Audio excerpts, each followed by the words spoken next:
Foundation. So the fact that we're here 3 years later doing it once again is fantastic. I was here last year and saw what a great night was put together. So you're in store for some real treats here.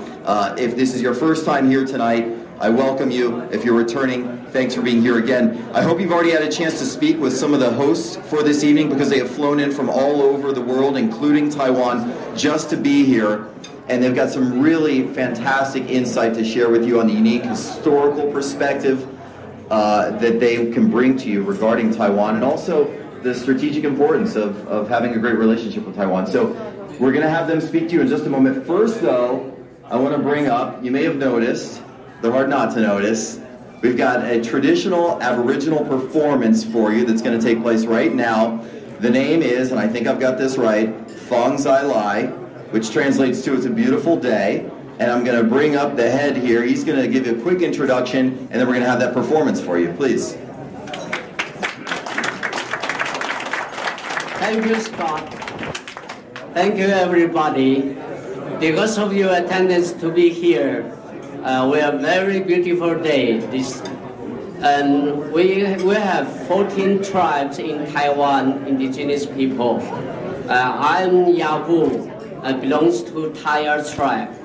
In my left is Sakilaya tribe, and another one is Amis tribe.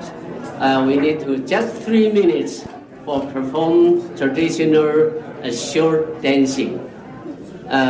If according to our traditional, we need to spend 3 or 4 day nights in dancing and folk song, but because of all the heavy day, just 3 minutes.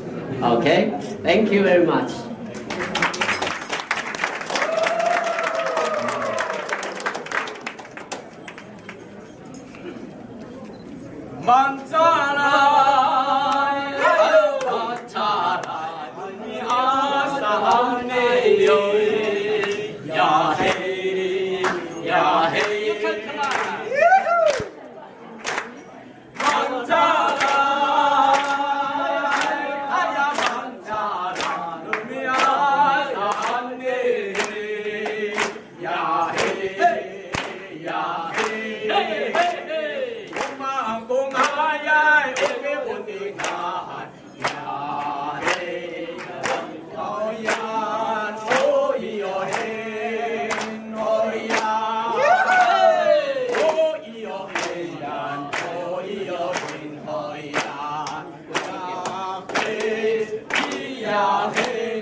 Thank you, that's fantastic. That'll wake you up if you weren't paying attention, by the way.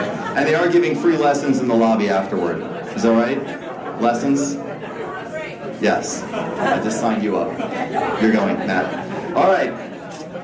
Well, now, very important people I want to introduce you to, because your hosts have traveled, as mentioned, from across the globe, especially from Taiwan, to be here this evening. And I just want to bring forward for a moment, and they deserve a round of applause because they're responsible for why we are here this evening. So please, ladies and gentlemen, the first that I'd like to introduce you to is Julian Lin, the Vice President of the Taiwan Civil Government Foundation and the wife of its President, Roger Lin.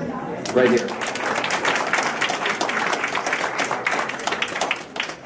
And the second is Dr. Kensho Song, Chairman of the Taiwan Civil Government, who I'd like to bring forward and make a couple of remarks. Doctor? Oh, yeah. They want to hear from you, not me.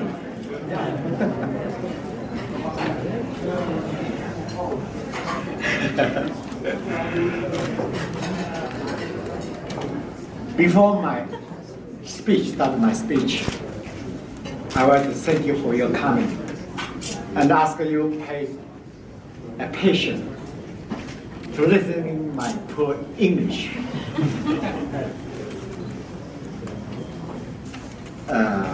Well, how can I start this one?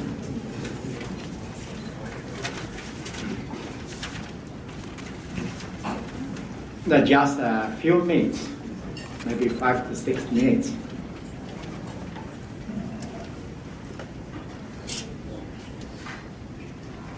honorable and distinguished guests, ladies and gentlemen.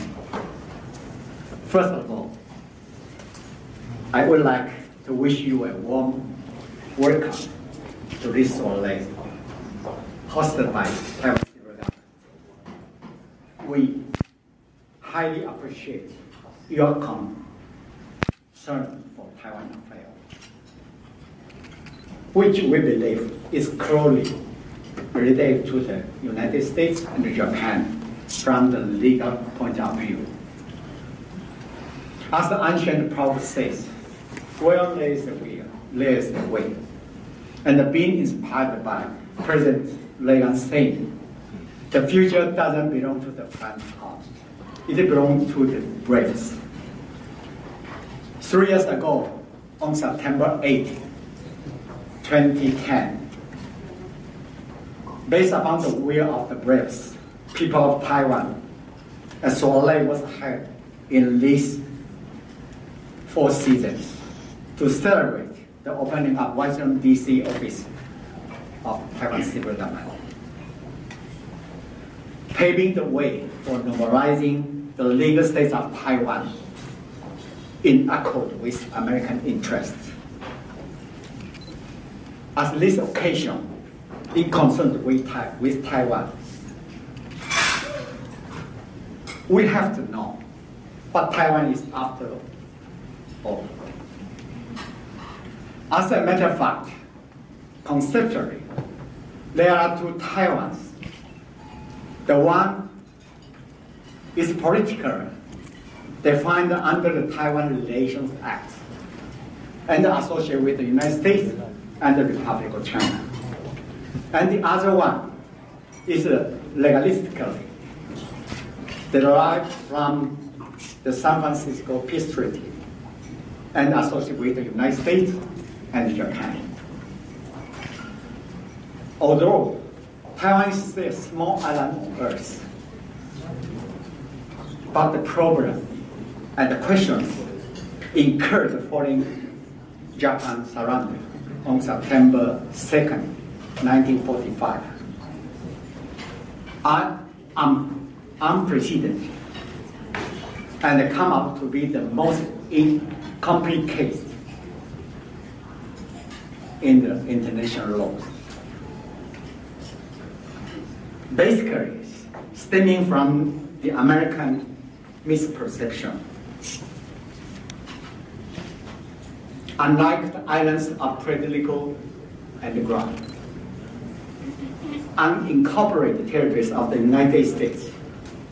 However, Taiwan has been decolonized so as to be constitute an integral part of Japan under the law of nation by the application of the Meiji Constitution and through Showa Empire's script of granting political rights to the inhabitants of Taiwan as the Japanese subjects since April 1st, 1945.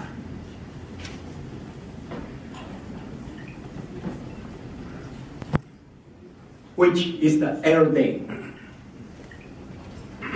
when the battles of Okinawa began and might have been either ignored or neglected by the government of the United States since then. Well, let me talk about Taiwan from the lawsuit case of Roger C.S. Lin and others versus the United States of America, filed on October 24, 2006. Although the United States Supreme Court denied this case, but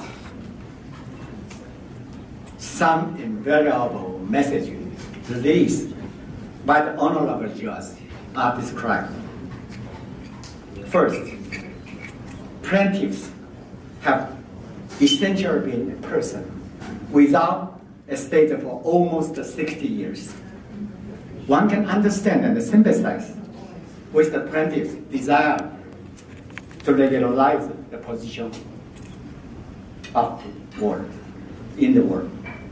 Second, American and the Chinese tumultuous relations over the past 60 years have tracked the independence of Taiwan in political poverty. During this time, the people of Taiwan have lived without any uniformly recognized government. In practical terms, this means they have an uncertain status in the world community, which infect the population's day-to-day lives. This pervasive ambiguity has driven parents to try to concretely define their national identity and personal rights. Within the context, we, the people of Taiwan, being sovereign, have no right to proceed that set up the Taiwan civil government under the law and the uses of the war, and formally made known to the United States authorities in the survey held on September 8, 2010. By the way, it is stipulated in Article 11 of Montevideo Convention on the Rights and the Duties of States. The territory of the state is inviolable and may not be the object of military occupation, nor of other measures of force imposed by another state, directly or indirectly, or for any motive, whatever, even temporary.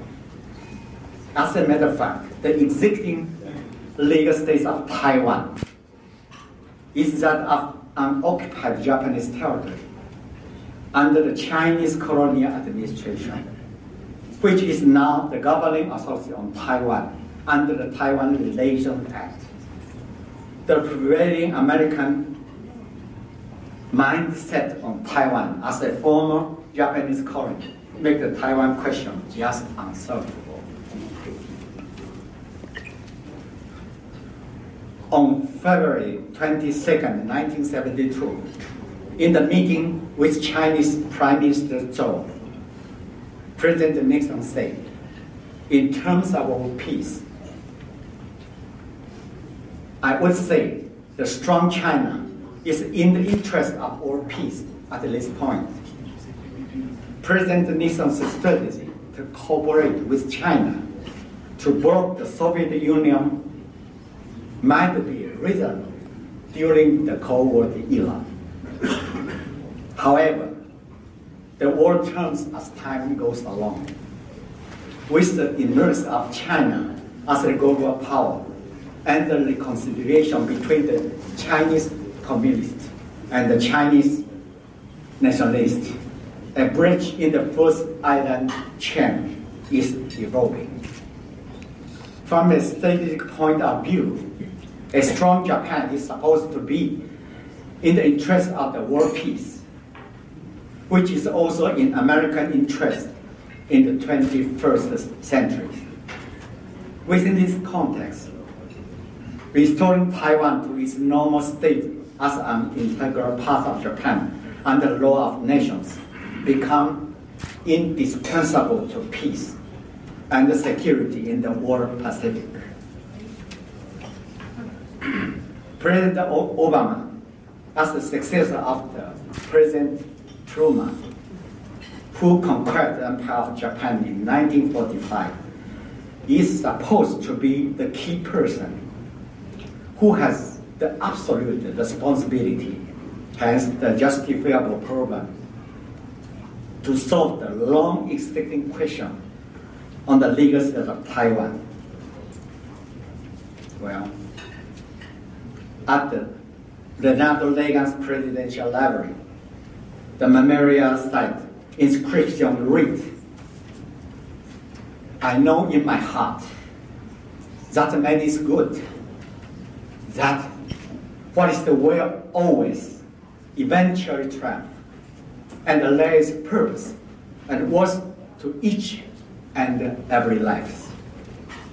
We believe we are doing the right thing and we will do right. Last but not least, thank you for your coming and listening. Everyone who attended this so late, it's just great and respectable.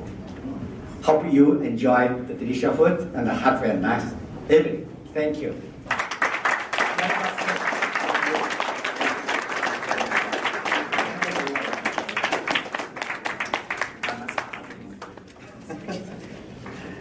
Thank you very much, Doctor. Well put. So, ladies and gentlemen, you've had singing, dancing, politics, a wonderful speech, and open bar. You can't ask for much more in D.C. If you've not taken advantage, there is amazing food this evening, and this is going to go until 8 o'clock this evening. So thank you so much for being here. Kevin, thank you for your wonderful organization tonight.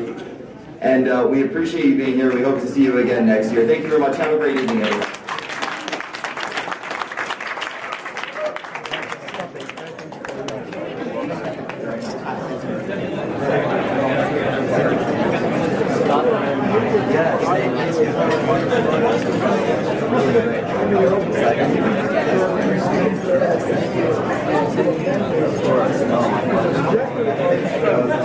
Yes.